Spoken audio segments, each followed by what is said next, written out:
नमस्कार विद्यार्थियों। सांख्यिकी का जो हमारा सिलेबस है फर्स्ट ग्रेड में, उसमें हमारे पास आंकड़ों के बारे में यानी डेटा के बारे में जानकारी है। कुछ अलग अलग प्रकार के जो आलेख हैं, जैसे दंड आलेख है, आयत चित्र है, बारंबारता बहुभुज है, जो कि 9वीं 10वीं की किताबों में भी हमें मिलते हैं। इसके अलावा हमें मीन, मीडियन, मोड, माध्य, माध्यिका, बहुलक उसके बारे में जानकारी लेनी होती है। तो यहाँ पर हमारे पास कुछ इस प्रकार के ग्राफ हैं, ये सारणियाँ हैं। तो ये मेरे लिए व्हाइट बोर्ड पर बनाना बहुत मुश्किल काम था। देखिए इस प्रकार के ग्राफ, तो इन ग्राफिक्स को मैंने ठीक तरीके से यहाँ पर समझाने के लिए मैं यहाँ पर स्क्रीन रिकॉर्डेड वीडियो बना रहा हूँ। बहुत अच्छे तरीके से आपको समझ में आएगा। और मैंने पूरी सांख्यिकी के आपके नोट्स बना लिए हैं, प्रैक्टिस क्वेश्चन के आपके नोट्स बना लिए हैं, और ये नोट्स आपको पीडीएफ के माध्यम से एकदम आपके कोर्स के अंदर ही मिल जाएंगे। तो ये पीडीएफ मैं आपके साथ शेयर कर दूंगा, इसकी भी और इसके प्रैक्टिस क्वेश्चंस की भी। तो यहाँ पर आप समझना, और ये क्वेश्चन करना बिल्कुल आसान है फर्स्ट ग्रेड में, चाहे कोई भी विद्यार्थी हो। यदि इसको थोड़ा सा भी आप ध्यान से समझेंगे तो आपको बिल्कुल अच्छे तरीके से समझ में आएगा, क्योंकि बहुत आसान भाषा में मैंने इनको बनाने की कोशिश की है। सबसे पहले हम बात करते हैं आंकड़ों की। डेटा किसे कहते हैं? वे तथ्य जिन्हें किसी पूर्व निश्चित उद्देश्य के लिए एकत्रित कर एक दूसरे से संबंधित रूप में प्रस्तुत किया जाता है। यानी आपको डेटा आपने इकट्ठे कर लिए किसी भी रूप में, और उनको आपस में संबंधित करके पूर्व निश्चित उद्देश्य के लिए, मान लीजिए जनगणना के डेटा को इकट्ठा करता है। आप किसी शहर के अंदर पानी के सैंपल लेते हैं कि कहाँ पानी अच्छा है, कहाँ पानी खराब है, या कहीं पर आप बीमार व्यक्तियों की सूचना इकट्ठी करते हैं। किसी भी प्रकार के आप डेटा इकट्ठा करते हैं, वो आपके लिए आंकड़े कहलाएंगे। आंकड़े मुख्य रूप से दो प्रकार के हैं। एक तो है प्राइमरी डेटा, प्राथमिक आंकड़े। यदि फर्स्ट टाइम कोई नए सिरे से आंकड़े इकट्ठे करता है तो वो प्राथमिक आंकड़े कहलाएंगे। जैसे सरकार जनगणना के आंकड़े इकट्ठे करती है, आप विभिन्न इलाकों में जाकर किसी भी प्रकार के कोई आंकड़े इकट्ठे करते हैं कि कहाँ पर मतलब साक्षरता का स्तर कितना है, उसके आप आंकड़े इकट्ठे करें डायरेक्ट जाके, या किसी भी प्रकार के आप आंकड़े इकट्ठे करें, वो सब प्राथमिक आंकड़े कहलाएंगे। और यदि इसी के नीचे मैं बता देता हूँ, यदि पहले से कोई डेटा किसी के इकट्ठे किए हुए हैं और उनको आप यूज करते हैं, पहले से किसी अनुसंधानकर्ता द्वारा एकत्रित आंकड़ों को पुनः उपयोग करने पर वे द्वितीयक आंकड़े कहलाएंगे, या इनको आप गौण आंकड़े भी कह सकते हैं। इनको गौण आंकड़े भी कहा जाता है। ये भी आप बात याद रखिए, यहाँ पर मैंने लिखी नहीं, गौण आंकड़े। तो प्राथमिक आंकड़े जो फर्स्ट टाइम को इकट्ठा करता है, द्वितीयक आंकड़े जो पहले से इकट्ठे हुए आंकड़ों को यूज करें, वो हमारे लिए सेकेंडरी डेटा हो जाएंगे। तो प्राथमिक आंकड़ों के संग्रहण की कुछ विधियां हैं, इनके आप थोड़े थोड़े नाम याद रख लेंगे, आपको आइडिया हो जाएगा। प्रत्यक्ष व्यक्तिगत अनुसंधान, स्वयं के स्तर पर आप खोजबीन करें, आंकड़े इकट्ठे करें, वो प्रत्यक्ष व्यक्तिगत अनुसंधान की विधि हो गई। अप्रत्यक्ष मौखिक अनुसंधान, यानी आप किसी से पूछ पाछ कर किसी भी प्रकार से डेटा इकट्ठा करें, यानी डायरेक्ट आप लोगों के संपर्क में आके उस स्थान पर जाके डेटा इकट्ठा न करें, तो वो अप्रत्यक्ष मौखिक अनुसंधान होगा। संवाददाताओं से सूचना प्राप्त करके, अलग अलग इलाकों में रिपोर्टर्स हैं आपके या आपके द्वारा नियुक्त लोग हैं, वो आपको सूचना दें फ़ोन पर, दूरभाष पर, किसी भी प्रकार से, तो वो संवाददाताओं से सूचना प्राप्त करके आप डेटा इकट्ठा कर सकते हैं। सूचकों द्वारा अनुसूचियां भरवाकर, मान लीजिए आपने प्रश्न तैयार कर लिया, एक फॉर्मेट तैयार कर लिया कि भाई परिवार के सदस्यों की संख्या का हो गया, उसमें मेल फीमेल कितने हैं, उनकी आय कितनी है, इसके हिसाब से मान लीजिए आपने पहले से प्रश्नावली बना ली, एक सूचक बना लिए, और उसमें अकॉर्डिंग आप डेटा इकट्ठा करते हैं, तो वो सूचकों द्वारा अनुसूचियां भरवा कर डेटा हो गया। ये भी जरूरी नहीं है कि इनमें से कोई एक ही तरीका लगेगा, आप एक प्रकार की डेटा इकट्ठा करने के लिए एक से ज़्यादा विधियों का एक साथ भी प्रयोग कर सकते हैं। प्रगणकों के माध्यम से सूचना भरवाकर अलग अलग इलाकों में, जैसे जनगणना के आंकड़े सरकार इसी तरीके से इकट्ठा करवाती है, प्रगणक नियुक्त करते हैं और वो प्रगणक विभिन्न इलाकों में जाकर डेटा इकट्ठा करते हैं। तो इस प्रकार से प्राथमिक डेटा को इकट्ठा किया जा सकता है। पहले से इकट्ठा किए हुए डाटा को हम यूज करें तो वो सेकेंडरी डाटा हो जाएंगे, द्वितीयक आंकड़े, जैसे कि मैंने आपको बताया। द्वितीयक आंकड़ों के संग्रहण की दो विधियां हैं। प्रकाशित सामग्री से आप द्वितीयक आंकड़े ले सकते हैं, कि जैसे सरकार ने, संगठन ने या किसी व्यक्तिगत अनुसंधानकर्ता ने आंकड़े इकट्ठे किए और उनको प्रकाशित करवाया, तो उनका आप उपयोग कर सकते हैं।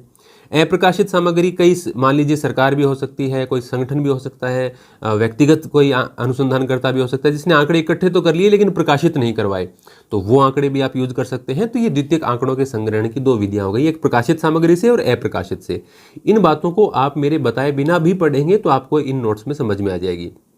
यथा प्राप्त आंकड़े, रॉ डाटा, यानी एकदम कच्चे आंकड़े आप इनको मान सकते हैं कि आप इकट्ठे कर लिए लेकिन उनको व्यवस्थित नहीं किया, कोई क्रम में व्यवस्थित नहीं किया।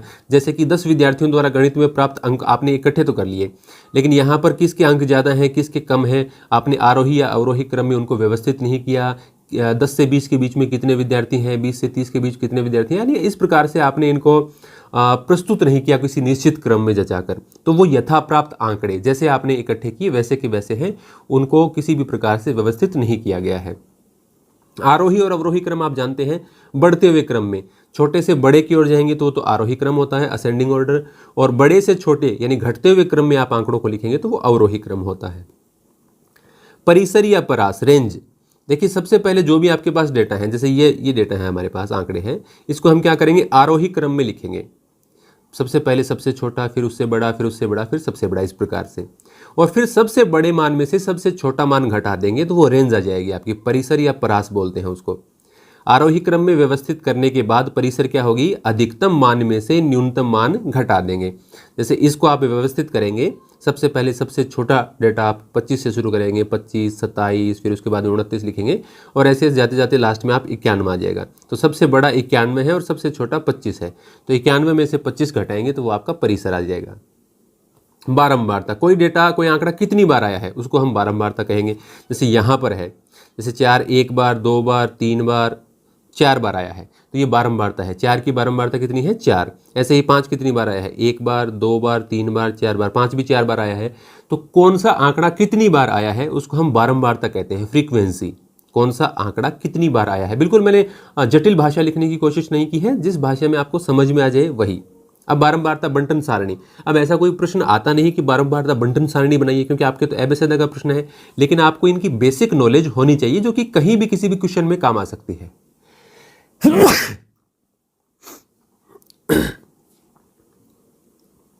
एग्जाम्पल है कि एक उत्पाद को 5 में से विभिन्न उपभोक्ताओं द्वारा रेटिंग दी गई है।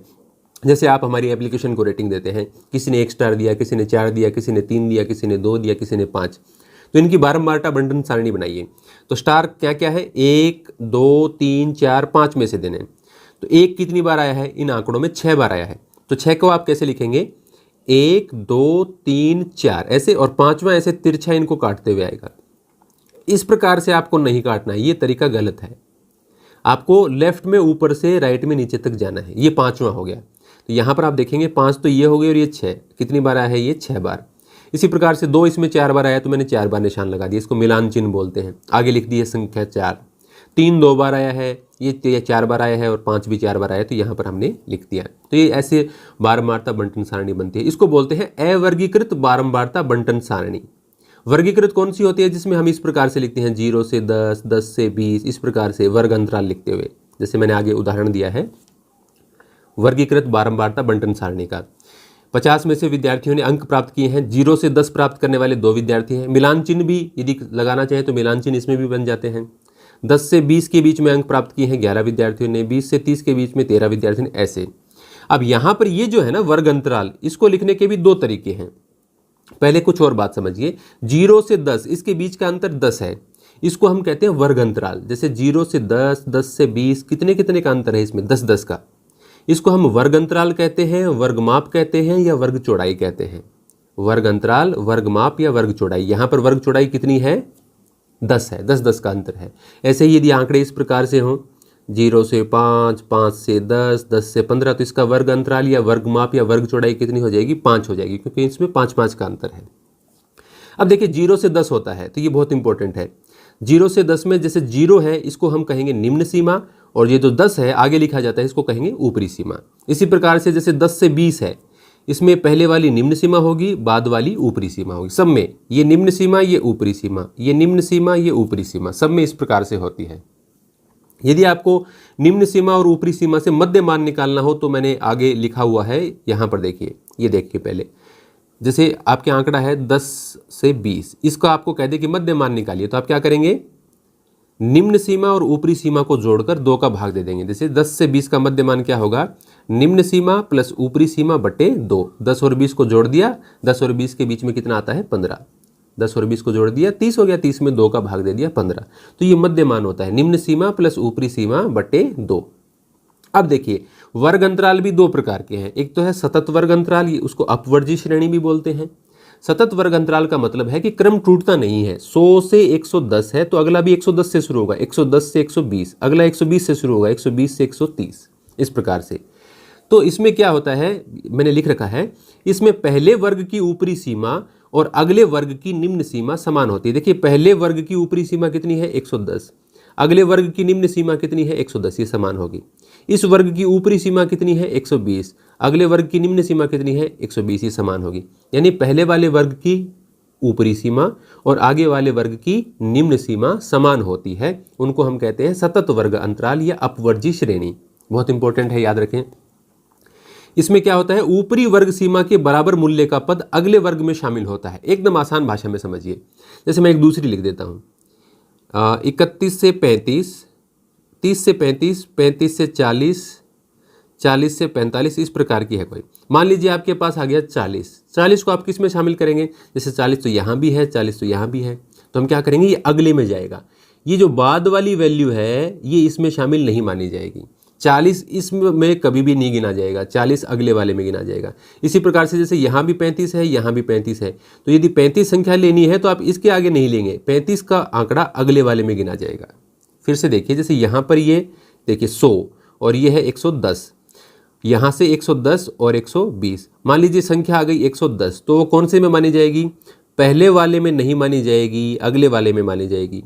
ये जो ऊपरी सीमा है इसके बराबर का यदि कोई मान आता है तो सतत वर्ग अंतराल में वो अगले वर्ग अंतराल में मानी जाएगी, पहले वाले में नहीं मानी जाएगी। इस बात का आपको खास तौर से ध्यान रखना है। असतत वर्ग अंतराल जिसमें कुछ अंतर होता है निम्न सीमा और ऊपरी सीमा में, पहले और अगले वर्ग में, जैसे यहाँ पर 101 से 110 है, अगला 111 से शुरू हो रहा है, 111 से 120 है, अगला फिर 121 से शुरू हो रहा है, 121 से 130 है, इस प्रकार से। और दूसरा एग्जाम्पल देखिए, 31 से 35, फिर अगली 35 से शुरू नहीं है, 36 से है, 36 से 40, फिर अगली 41 से शुरू है, 41 से 45, फिर 46 से शुरू है, 46 से 50। यानी इसमें क्रम टूटा हुआ है, 35 के बाद में 35 से शुरू नहीं है, 36 से शुरू है, तो इसको असतत वर्ग अंतराल या समावेशी श्रेणी कहते हैं। इसमें क्या है, पहले वर्ग की ऊपरी सीमा, जैसे इसकी पहले वर्ग की ऊपरी सीमा 35 है और अगले वर्ग की निम्न सीमा में कुछ अंतर होता है। जैसे इस वर्ग की ऊपरी सीमा है 35, अगले वर्ग की निम्न सीमा है 36, इसमें अंतर है ना, एक का अंतर है, एक बढ़ा कर लिखा गया है, तो इसको हम असतत वर्ग अंतराल या समावेशी श्रेणी कहते हैं। अब असतत वर्ग अंतराल को सतत वर्ग अंतराल में बदलने का तरीका क्या है। वैसे तो देखिए इसका जनरल फॉर्मूला है, लेकिन हम सामान्य बात याद रखेंगे क्योंकि हमारे पास उदाहरण ऐसे ही होते हैं जिसमें एक का अंतर है। जैसे 1 से मैं यहाँ लिखूँ 1 से 10 है तो अगला 11 से 20 शुरू होता है, फिर अगला 21 से 30 होता है, इस प्रकार से। तो इसमें हम क्या करेंगे, निम्न सीमा में तो 0.5 घटा देंगे और ऊपरी सीमा में 0.5 जोड़ देंगे। जैसे ये हमारा उदाहरण था ना, 31 से 35 ये था, ये यहाँ लिख देता हूँ मैं, 31 से 35, 36 से 40, 41 से 45, 46 से 50, ये है, ये असतत है। इसको सतत में बदलने के लिए क्या करेंगे, निम्न सीमा में 0.5 कम कर दो, ऊपरी सीमा में 0.5 बढ़ा दो। देखिए 31 में से 0.5 कम करोगे 30.5 और 35 में 0.5 जोड़ दोगे तो हो जाएगा 35.5। निम्न सीमा में 0.5 माइनस कर दो, ऊपरी सीमा में 0.5 प्लस कर दो, तो वो सतत बदल। अब देखिए ये 30.5 से 35.5 हो गया। अब इसमें से देखो 0.5 कम करोगे 36 में तो 35.5 हो जाएगा, तो ये 35.5 से इसमें एक बढ़ा देंगे 40 में तो ये हो जाएगा 40.5। फिर 41 में 0.5 कम करेंगे निम्न सीमा में तो ये हो जाएगा 40.5। 45 में 0.5 बढ़ाएंगे तो ये जाएगा 45.5। अब ये देखिए 30.5 से 35.5, अगला इसी से शुरू हो रहा है, 35.5 से 40.5, फिर अगला 40.5 से शुरू हो रहा है, 40.5 से 45.5। तो अब ये सतत वर्ग अंतराल बन गया। असतत वर्ग अंतराल को सतत में बदलने के लिए क्या करना होता है, निम्न सीमा में 0.5 कम कर दो, ऊपरी सीमा में 0.5 बढ़ा दो। जैसे इसको यदि आप सतत में बदलेंगे तो क्या होगा, 101 में से 0.5 कम कर दो तो क्या जाएगा 100.5 और 110 में बढ़ा दो 0.5 तो 110.5, 111 में 0.5 कम कर दो तो क्या आ जाएगा 110.5 और अगले में बढ़ा दो 120 में तो 120.5। देखिए 110.5 तो अगला 110.5 से शुरू हो रहा है। तो इस प्रकार से आपको सतत और असतत का ध्यान रखना है। बिल्कुल ईजी सा प्रोसेस है। मध्यमान मैंने आपको बता ही दिया, निम्न सीमा और ऊपरी सीमा को जोड़ के 2 का भाग देंगे तो मध्यमान आ जाएगा। खुली सीमा वाला वर्ग क्या होता है, जैसे उसकी किसी में निम्न सीमा या ऊपरी सीमा नहीं दी गई हो, जैसे 10 से कम दे दिया आपको, 10 से कम में जैसे इसका अंतराल तो 5-5 का है, 10 से 15, 15 से 20, 20 से 25, 25 से 30, लेकिन 10 से कम बना दिया अलग से, तो ये खुली सीमा है, यानी इसकी निम्न सीमा नहीं दी गई, बस इतना दे दिया, ऊपरी सीमा दे दी कि भाई 10 से कम होगा। ऐसे ही जैसे 25 से 30 तक आगे दे दिया, 30 से अधिक वाले इसमें शामिल करने हैं, तो 30 से 35 का नहीं दिया, 35, 40, 45, 50 जो भी आएगा वो इसके अंदर आएगा। तो ये खुली सीमा वाला है, यानी 30 से इसकी अगली सीमा दी नहीं गई है। तो इस प्रकार के वर्ग अंतराल को हम खुली सीमा वाला वर्ग अंतराल कहते हैं। तो ये हो गया हमारा। अब इसके बाद में देखिए आंकड़ों का ग्राफ या निरूपण, यानी ग्राफ में आंकड़ों को किस प्रकार से निरूपित करें। यही चीज़ यदि मैं बोर्ड पे पढ़ाऊंगा तो इससे 4 गुना ज़्यादा समय लगेगा। ग्राफिकल रिप्रेजेंटेशन ऑफ डेटा, आंकड़ों का ग्राफीय निरूपण। 3 प्रकार के ग्राफ हम देखेंगे, हालांकि उसके अंदर अलग अलग प्रकार के भाग हैं, जैसे दंड आलेख में भी हम 3 देखेंगे। पहला है दंड आलेख। देखिए दंड बार है, इस प्रकार के आपको डिब्बे बने, कैसे बनेंगे देखिए। इसमें समान चौड़ाई और समान दूरी पर स्थित दंडों यानी बार से आंकड़ों को प्रदर्शित किया जाता है, यानी उनके बीच की दूरी समान होती है। यहाँ आप देखेंगे इनके बीच की दूरी समान है और इनकी चौड़ाई समान है, ये जो चौड़ाई है ना इनकी, ये समान होगी। इस प्रकार के प्रश्न कई बार पूछ लिए जाते हैं कि दंड आलेख के संबंध में निम्न में से कौन सा कथन सही नहीं है। तो आपको पता होना चाहिए कि दंड आलेख की चौड़ाई समान होती है, दंड आलेखों के बीच की दूरी समान होती है। इस प्रकार की बातें आपको याद होनी चाहिए। तो देखिए एक दंड आलेख, सिंगल बार डायग्राम, यानी एक एक दंड ऐसे इस प्रकार से खड़े हैं, उसको हम सिंगल बार डायग्राम कहेंगे। जैसे मैंने यहाँ पर गेहूं का उत्पादन लिया है टन में, 10 lakh ton, 20 lakh ton, 30 lakh ton, 40 lakh ton. यहाँ हमने वाई अक्ष पर ले लिया, ये वाई अक्ष है, ये हमारा एक्स अक्ष है। तो यहाँ पर 2019 में कितना उत्पादन हुआ, 20 लाख टन, तो हमने 20 लाख टन के लिए बना दिया। फिर यहाँ पर जैसे ग्राफ में आपके डिब्बे नहीं होते क्या इस प्रकार से, ग्राफ में तो ऐसे डिब्बे बने होते हैं, उसके हिसाब से। तो 2019 में 20 लाख टन तक हो गया, 2020 में 40 लाख टन तक हो गया, 2021 में 30 लाख टन उत्पादन हुआ। तो उसके हिसाब से हमने अलग अलग ये बार बना दिए, 3 बार बना दिए। तो इसको हम कहेंगे एक दंड आलेख। अब दंड आलेख बनाना नहीं आता प्रश्नों में, ये तो है नहीं कि आप ग्राफ बनाइए। आपको इस प्रकार का दंड आलेख दिया हुआ होगा और ये प्रश्न पूछ लिया जा सकता है कि 2021 में 2020 की तुलना में उत्पादन कितना कम हुआ। तो आप यहाँ देखेंगे 2020 में कितना था, 40 लाख था, 2030 में कितना है, 30 लाख, तो उत्पादन कितना कम हुआ, 10 लाख टन कम उत्पादन हुआ। तो इससे आपको ग्राफ थोड़ा सा पढ़ना आना चाहिए और दंड आलेख क्या होता है उसकी बेसिक जानकारी आपको होनी चाहिए। बहुगुणी दंड आलेख, इसमें एक से ज़्यादा बार बनते हैं, मल्टीपल बार डायग्राम, 2 भी बन सकते हैं, 3 भी बन सकते हैं। जैसे निर्यात और आयात के आंकड़ों को हमें दर्शाना है, बिलियन डॉलर में निर्यात और आयात के आंकड़े हैं, 10 बिलियन डॉलर, 20, 30, 40, 50 ऐसे। तो 2019 में ये देखिए यहाँ पर निशान बना दिया मैंने, ये जो खड़ी लाइन वाला डिब्बा होगा ये निर्यात का होगा और ये तिरछे लाइन वाला डिब्बा है ये आयात का होगा। तो देखिए 2019 में निर्यात हुआ 30 बिलियन डॉलर और आयात किया गया 40 बिलियन डॉलर। 2020 में निर्यात तो हुआ 50 बिलियन डॉलर और इसका आयात हमने किया 60 बिलियन डॉलर। तो इस प्रकार से हम इसको समझ सकते हैं। तो ये बहुगुणी दंड आलेख होगा, मल्टीपल बार डायग्राम, यानी हमें 2 चीज़ें या 3 चीज़ें एक साथ दर्शानी है। तो हम क्या करेंगे, ऐसी स्थिति में आपको ये जो दोनों बार हैं ये सटकर बनेंगे, फिर उसके बीच में जगह बचेगी, फिर अगले दोनों सटकर बनेंगे, फिर उसके बीच में जगह, बीच की दूरी इनकी समान रहेगी। ऐसा नहीं है कि अगला डिब्बा आपने बहुत सारी जगह छोड़ कर बना दिया, बराबर दूरी पर आप बनाएं। तो इसको आप बहुगुणी दंड आलेख कहेंगे। इसी प्रकार से अंतर विभक्त दंड आलेख, सब डिवाइडेड बार डायग्राम, यानी उसका डिवीजन कर दिया आपने, एक ही दंड बनाया है लेकिन उसका ही डिवीजन कर दिया है। जैसे गेहूं, बाजरा और मक्का का यहाँ पर मैंने उदाहरण लिया है, ये निशान गेहूं का है, ये बाजरा का है और ये निशान मक्का का है। मैंने पूरी जानकारी इसके अंदर नहीं लिखी, सिर्फ समझाने के लिए लिखा है कि गेहूं का उत्पादन ये लाख टन में, यहाँ पर मैंने सारी इन्फॉर्मेशन नहीं लिखी क्योंकि ये बनाना नहीं आता आपको सिर्फ समझना है इसको कि गेहूं का उत्पादन कितना हुआ है। तो यहाँ पर मान लीजिए साल लिख देता हूँ मैं, 2020, 2021 और अगले 2022 आ जाएगा। तो 2020 में गेहूं का उत्पादन तो आप यहाँ तक देखेंगे, ये गेहूं का निशान यहाँ तक है, तो कितना हो गया, 30 लाख टन हो गया। फिर उसके बाद में आप देखेंगे बाजरा का उत्पादन, तो बाजरा का देखिए 30 से कहाँ तक है, 50 तक। तो 30 से 50 तक जाएंगे तो 20 हो गया, 30 और 20 50, तो बाजरा का उत्पादन कितने लाख टन हो गया, 20 लाख टन। इसी प्रकार से फिर आप देखेंगे मक्का का उत्पादन कितना है, तो 50 से देखिए यहाँ पर ये 65 तक गया हुआ है, तो 50 से 65 तक जाएंगे तो मक्का का कितना हो जाएगा, 15 लाख टन। यानी एक ही दंड के अंदर बहुत सारे भाग बना दिए हमने, 3 बना दिए, 4 बना दिए, 5 बना दिए। तो इसको हम अंतर विभक्त दंड आलेख कहें, यानी एक ही दंड को हमने उसके अंदर से बांट रखा है, विभाजित कर रखा है, विभक्त कर रखा है। तो ये अंतर विभक्त दंड आलेख है। अब देखिए इस प्रकार के चित्र, मेरे पास वो कोई डिजिटल बोर्ड तो है नहीं कि मैं अलग अलग कलर का इस्तेमाल कर सकूं और वाइट बोर्ड पे थोड़ा सा मुश्किल होता है, तो मैंने सोचा कि मैं नोट्स भी बना दूंगा आपके लिए और इसमें थोड़ा सा बेहतर तरीके से समझ पाएंगे आप। तो ये आप यहाँ पर देख सकते हैं, तो ये बिल्कुल ईजी है। तो ये आपके दंड आलेख 3 प्रकार के हो गए, एक दंड आलेख, बहुगुणी दंड आलेख और अंतर्विभक्त दंड आलेख। इसमें सारी ये आपको जो PDF मिल जाएगी, तो आप दोबारा वीडियो देखने के बाद में इसको पढ़ेंगे तो आपको एकदम ईजी लगेगा। आयत चित्र, हिस्टोग्राम किसे कहते हैं। इसमें देखिए दंड आलेख जैसा ही आपको दिखेगा, लेकिन इनके बीच में दूरी नहीं होती। इसमें यह देखेंगे, इसके बाद में जस्ट ये शुरू हो गया, फिर ये अगला शुरू हो गया, फिर ये अगला शुरू हो गया।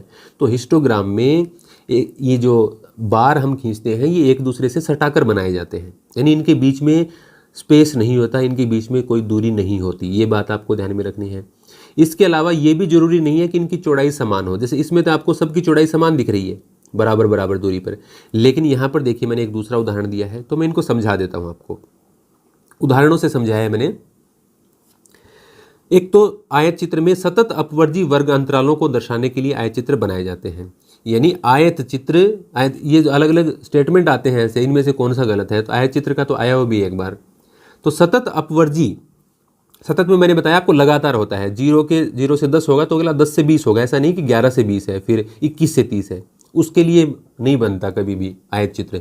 आयत चित्र के लिए वर्ग अंतराल कैसा होना चाहिए, सतत होना चाहिए, या श्रेणी को हम क्या कहेंगे, अपवर्जी श्रेणी होनी चाहिए। जैसा कि अभी मैंने अपवर्जी और समावेशी का, सतत और असतत का ऊपर उदाहरण बताया था। तो वर्ग अंतराल आयत चित्र बनाने के लिए सतत होना चाहिए। आयत चित्रों की चौड़ाई समान होनी जरूरी नहीं है, उनकी चौड़ाई अलग अलग हो सकती है। और आयत चित्र एक दूसरे से सटाकर बनाए जाते हैं, यानी उनके बीच में कोई डिफरेंस नहीं होता, बीच में उनके कोई दूरी नहीं होती, बिल्कुल पास पास बनेंगे, एक के बाद में जस्ट आगे दूसरा शुरू हो जाएगा। जैसे 0 से 10 के बीच में अंक प्राप्त किए 7 बच्चों ने, 10 से 20 के बीच में 3, 20 से 30 के बीच में 2, 5, 9, इसका हमें ग्राफ बनाना है। तो देखिए 0 से 10, 10, 20, 30, यहाँ पर हमने ले लिए, नीचे 40, 50, इस प्रकार से ग्राफ में होता है ना, एक डिब्बे पर एक लाइन पर, ऊपर हमने अंक ले लिए 2, 4, 6, 8, 10, इस प्रकार से। तो 0 से 10 के बीच में अंक प्राप्त करने वाले कितने बच्चे हैं, 7 बच्चे हैं, तो हम यहाँ इसको ग्राफ को 7 तक ले गए और ये डिब्बा बंद कर दिया।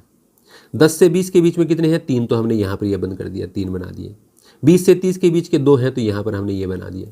फिर उसके बाद में 30 से 40 के बीच में 5 है, तो हम इसको 5 तक ले गए और ये इस प्रकार से आयत बना दिया। आयत ही तो है, ये आयताकार डिजाइन है।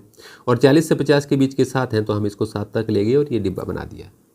तो ये आयत चित्र है। बनाना इसको बिल्कुल आसान है, लेकिन बनाना कोई पूछेगा नहीं। हमें तो आयत चित्र क्या है, उसका यदि चित्र दिया गया है तो हमें आंकड़े पहचानने आना चाहिए। यदि आपको कह दे इस प्रकार का चित्र दे दे और बताए कि 30 से 40 के बीच में अंक प्राप्त करने वाले कितने विद्यार्थी हैं, या सबसे ज़्यादा अंक प्राप्त करने वाले विद्यार्थी किस अंतराल में है, तो वो तो एक सामान्य सी बात होती है, एक बेसिक समझ वाला विद्यार्थी भी इसको कर सकता है। ये देखिए इसमें वर्ग अंतराल ऐसे दे दिया, 20 से कम, फिर 20 से 30 दे दिया, 30 से 40 दे दिया, 40 से 50 दे दिया। अब देखिए 10-10 का अंतर है यहाँ पर, लेकिन पहला वाला 20 से कम दिया गया है, तो आपने 10 बनाया, फिर 20 बनाया, 30, 40, 50 के निशान लगाए। तो 0 से 20 का देखिए ये चौड़ा बनेगा, तो इस आयत की चौड़ाई क्या होगी, ज़्यादा होगी।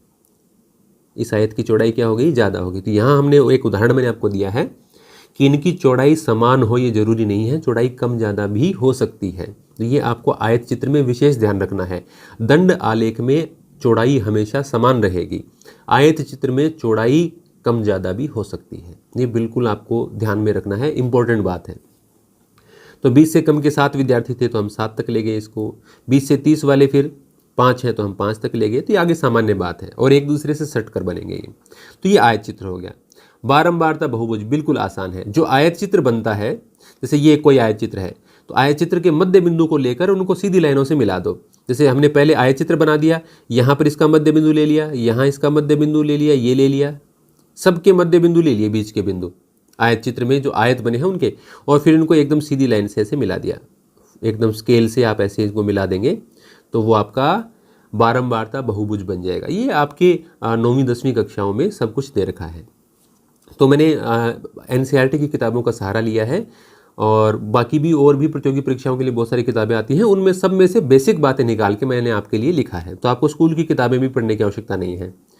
तो यदि आयत चित्र के मध्य बिंदुओं को रेखाखंडों द्वारा मिलाकर बनाए तो क्या बनेगा आपका बारंबारता बहुभुज। आयत चित्र के मध्य बिंदुओं को सीधी रेखाओं से मिलाना है, रेखाखंडों से। उसके बाद में है वृत्त लेखा चित्र, पाई चार्ट। इस प्रकार से वृत्त बना हुआ होगा, कोई भी त्रिज्या का, त्रिज्या इसमें इंपॉर्टेंट नहीं है कि आप 3 सेंटीमीटर ले रहे हैं, 5 ले रहे हैं, चाहे उससे कोई फर्क नहीं पड़ता है। और उसमें आपने इस प्रकार से चीज़ों को विभाजित कर दिया और इससे हमें मान निकालने हों। कोई भी त्रिज्या लेकर एक वृत्त बनाया जाता है और उसके कुल 360 डिग्री के कोणों का विभाजन कर आंकड़ों को प्रदर्शित किया जाता है। देखिए विभाजन तो 360 डिग्री में से होगा। देखिए आप ये देखिए आप इस प्रकार से माने ये कोण कितने डिग्री का है 90, ये भी 90, ये भी 90, ये भी 90, ये 90 डिग्री के कोण है। तो एक पूरा चक्कर जब इस प्रकार से वृत्त में बनाते हैं तो 360 डिग्री का कोण बनता है। पूरा कोण कितना बनेगा 360 डिग्री का। यहाँ भी आप उदाहरण में भी देखेंगे तो 90, 70, 40, 50, 100 मैंने इसी प्रकार से लिए हैं कि इनका योग कितना होना चाहिए 360 ही होगा। इसके आधार पर हम यदि सवालों को हल करें इसका प्रश्न आने की संभावना रहती है, इसको हम ध्यान से देखेंगे। यदि कोण दिए गए हैं तो इन सब का जोड़ कितना होगा 360 होगा, इन सब का जोड़। और यदि परसेंटेज में दिया गया है तो परसेंटेज 100 में से निकलेगा, ऐसा भी दिया जा सकता है। नीचे उदाहरण भी है वैसे, जैसे यहाँ पर ये दे दिया 25% आपको, ये दे दिया 12%, ये दे दिया 13%, इस प्रकार से विभाजित कर दे दिया। मान लीजिए ये दे दिया 24% और ये दे दिया 26%, इनका जोड़ 100 होगा। तो हमें 100 में से आंकड़े निकालने होंगे प्रतिशत में से। कोण यदि दिए गए हो तो 360 डिग्री में से होंगे, प्रतिशत में यदि दिया गया है आंकड़े तो वो 100% में से होंगे। एक परिवार की मासिक आय 18,000 है तो दिए गए पाई चार्ट के अनुसार शिक्षा पर उन्होंने कितना व्यय किया, ऐसा प्रश्न आ सकता है। या शिक्षा पर किया गया व्यय मकान किराए पर किए गए व्यय से कितना अधिक है। बहुत आसान है ये। मासिक आय है उनकी 18,000 टोटल। हमें कैसे लिखना है वो नहीं लिखना कि माना, ये आपको कोई उत्तर तो लिखना नहीं 5 नंबर का, आपको ऑब्जेक्टिव में उत्तर ढूंढना है, वो तरीका मैं आपको बताता हूँ। शिक्षा पर कितना व्यय किया गया, यहाँ पर देखिए आपको कोण दिए गए हैं 60 डिग्री 120 डिग्री, तो शिक्षा का कोण आप देखिए कितना है 60 डिग्री का। तो शिक्षा पर किया गया व्यय यदि मैं आपको निकाल कर यहाँ पर दिखाऊंगा, शिक्षा पर किया गया व्यय बराबर, तो शिक्षा का कोण देखिए कितना है 60 डिग्री, वो ऊपर लिख लीजिए, बटे कुल कोण कितना है 360 डिग्री का। टोटल कोण कितना बनेगा एक पूरे चक्कर में 360 का, और गुणा को टोटल आय कितनी है परिवार की, प्रश्न में दे रखी है हमें 18,000 रुपये। तो ये परिवार की आय हो गई। जिसका हमें आंकड़ा निकालना है वो कोण ऊपर, नीचे कुल कोण और गुणा टोटल आय 18,000। काट दीजिए, 0 से 0 कैंसिल हो गया। 6 की टेबल में 6 कम 6, 6 6 36, यहाँ से आप काटेंगे 6 कम 6 और ये 6 तिया 18, आगे 3 0 आगे, 6 का भाग देंगे 18,000 में 3,000 आएगा। तो ये 1 गुणा करेंगे कोई फर्क नहीं पड़ेगा, 1 से भाग देंगे कोई फर्क नहीं पड़ेगा, क्या आ गया 3,000। ये सामान्य गुणा भाग तो आप भी कर लेंगे, 3,000 रुपये, यानी 18,000 में से शिक्षा पर कितना व्यय होगा 3,000 रुपये। इसी प्रकार से इसका दूसरा क्या दिया गया है कि शिक्षा पर किया गया व्यय मकान किराए पर किए गए व्यय से कितना अधिक है। इसके 2 तरीके हैं। एक बड़ा तरीका क्या, जैसे इसमें तो हमने शिक्षा का निकाल लिया, अब हम मकान किराए का निकाल लें और फिर मकान किराए वाले में से शिक्षा वाला घटा देंगे तो उत्तर आ जाएगा। लेकिन 2 प्रश्न तो आपके आएंगे नहीं, अकेला ये आएगा। मान लीजिए कि शिक्षा पर किया गया व्यय मकान किराए पर किए गए व्यय से कितना अधिक है, तो हम क्या करेंगे, अंतर निकाल लो आप। ऐसी स्थिति में आपको क्या करना है, आपको किसका अंतर निकालना है, शिक्षा माइनस मकान किराया, इसका अंतर बताना है। तो आप क्या करेंगे, शिक्षा का कोण कितना है 60 डिग्री का, मकान किराए का कोण यहाँ देखिए आप कितना है 40 डिग्री का, तो 60 में से 40 घटाएंगे तो इनका अंतर कितना हो गया 20 डिग्री, बटे टोटल में से कितना है 360 और गुणा टोटल कितना है मकान उसका परिवार की आय 18,000। 60 में से 40 घटाओगे आ गया 20 बट्टे 360 गुणा 18,000। 1 0 से 1 0 कट गया। 2 की टेबल में काटेंगे 2 एकम 2 और 2 का भाग 36 में देंगे तो 18। ये देखिए 18 एकम 18, ये 18 एकम 18 कितना आ गया 1000, यानी कितने का अंतर होगा 1000। यानी शिक्षा पर किया गया व्यय मकान किराए पर किए गए व्यय से 1000 रुपये अधिक है। जिनका भी अंतर पूछे उनके कोणों के अंतर को तो आप ऊपर लिख दें, ये शॉर्ट तरीका है, और नीचे टोटल कोण लिख दें और गुणा उनकी जो कुल आय है, आय का भी हो सकता है, कोई भी और प्रश्न हो सकता है, टोटल मान आप आगे लिखते हैं। एक और उदाहरण मैंने प्रतिशत का लिया है। एक परिवार की मासिक आय 20,000 रुपये है तो दिए गए पाई चार्ट के अनुसार शिक्षा पर कितना व्यय किया गया है, मकान किराए पर भोजन से कितना अधिक खर्च किया जाता है, ये हमें बताना है। यहाँ पर आप देखेंगे कोण नहीं है, प्रतिशत है, तो 25, 12, 27, 20, 16 इनका जोड़ 100 होगा। प्रतिशत में 100, तो जहाँ पर हम 360 लिखते हैं वहाँ पर अब हमें कितना लिखना पड़ेगा 100, क्योंकि कोण 360 में से बनेंगे, प्रतिशत 100 में से बनेंगे। तो सबसे पहले हमें शिक्षा पर किया गया व्यय पूछा है, तो शिक्षा पर किया गया व्यय यदि हम निकालेंगे तो शिक्षा का आप देखिए प्रतिशत में कितना है, शिक्षा प्रतिशत है 12%, बटे कुल प्रतिशत कितना है 100%, गुणा परिवार की पूरी आय कितनी है 20,000 रुपये प्रति मंथ। 2 0 से यहाँ हम 2 0 काट देंगे, 12 को 200 से गुणा करेंगे तो 12 दूनी 2400 रुपये आ गया। इसी प्रकार से इसका दूसरा भाग है मकान किराए पर भोजन से कितना अधिक खर्च किया जाता है। तो हम मकान किराया माइनस भोजन, तो मकान किराए का ये देखिए मैं आपको शॉर्ट में समझा देता हूँ, मकान माइनस भोजन, शॉर्ट में लिख रहा हूँ मैं। मकान किराए का बताइए मुझे कितना है, मकान किराया है 27% माइनस भोजन, भोजन का है 25%। तो 27 में से हम 25 घटा देंगे, बट्टे प्रतिशत कितना है 100 टोटल, और गुणा परिवार की मासिक आय है 20,000 रुपये। 100 से ये 2 जीरो से 2 जीरो कट गया, 27 में से 25 घटाया 2 और गुणा आगे आ गया 200। नीचे तो एक ही बचा है, एक का भाग देने पर कोई फर्क पड़ता नहीं, तो 2 गुणा 200, 200 को आप 2 से गुणा करेंगे कितना आ गया 400। यानी भोजन की तुलना में मकान किराए पर कितना अधिक व्यय किया जाता है, 400 रुपये अधिक व्यय किया जाता है। तो इस प्रकार से निकालें। यदि ये कोण में होता तो हम नीचे 360 लिखते, प्रतिशत में है तो नीचे हम 100 लिखेंगे। तो इस प्रकार से आप इस प्रकार के, अब आप सोचेंगे कि सर ये तो सवाल कम है, हम कैसे समझेंगे। मैं आपको प्रैक्टिस के लिए इसके क्वेश्चन दूंगा और उन प्रैक्टिस क्वेश्चंस का मैं कोशिश करूंगा आंसर भी आपको निकाल के दे दूं। तो पहले आप प्रैक्टिस करें, आपको नहीं आता है तो आप उत्तर देख लेना। इसके बाद में केंद्रीय प्रवृत्ति के माप, इसका अलग वीडियो हम बनाएंगे जिसमें माध्य माध्यिक बहुलक। अब देखिए ये सारी चीज़ें यदि मैं बोर्ड पे बनाता तो न तो इस प्रकार के मेरे से चित्र बनते, न मैं इतने बेहतर तरीके से उसको बता। देखिए अब मैं एक ये बनाता, फिर उसको मिटाता, फिर लिखता, न साफ दिखाई देता। यहाँ पर एकदम क्लियर लिख रहा है। और यदि मैं बोर्ड पर बनाता तो मैं इसका नोट्स भी नहीं बनाता। ये नोट्स भी मैंने इसीलिए बना दिए क्योंकि मैंने सोचा कि मैं इस पर ठीक तरीके से समझा पाऊंगा। यदि मैं बोर्ड पर बनाता तो मैं रफली नोट्स बनाता और फिर वो आपके कोई काम के नहीं रहते। तो उम्मीद करता हूं कि आपको ये अच्छे तरीके से समझ में आ गया होगा। आपको किसी प्रकार की कोई दिक्कत हो तो आप मुझे मैसेज कर देना। अब सांख्यिकी कोई बहुत बड़ा खेल नहीं है, बिल्कुल आसान सा है। इसी प्रकार के 1 या 2 वीडियो के अंदर आपके माध्य, माध्यिका और बहुलक वो तीनों भी कंप्लीट हो जाएंगे और सांख्यिकी में कुछ भी नहीं है। यदि आप विशेष तौर से इस पर ध्यान दे लेंगे तो इसमें से 2, 3, 4 जो भी प्रश्न आएंगे वो आप बहुत बेहतर तरीके से कर पाएंगे। धन्यवाद।